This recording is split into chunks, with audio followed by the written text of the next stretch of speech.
قبل أن نتكلم في اليتامى. زين السؤال الأول يقول: إذا كان مال الأب حرام، ما هو حكم أخذ الابن منهم؟ مال الأب حرام، ما حكم الابن إذا أخذ من هذا المال؟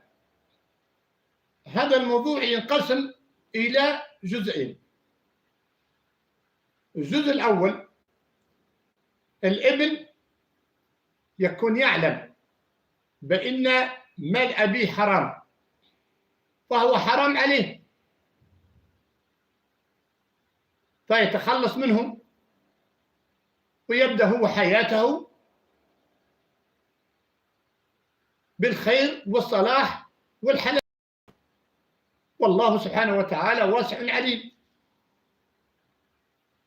إذا أكل وهو يعرف إنه حرام فهو يأكل النار والعياذ بالله، فهو يأكل حرام.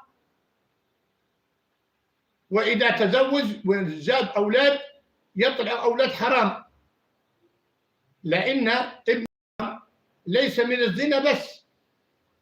صحيح الزنا جزء من ابن الحرام، ولكن حتى أكل المال الحرام يخرج ابن حرام. وعندي قصص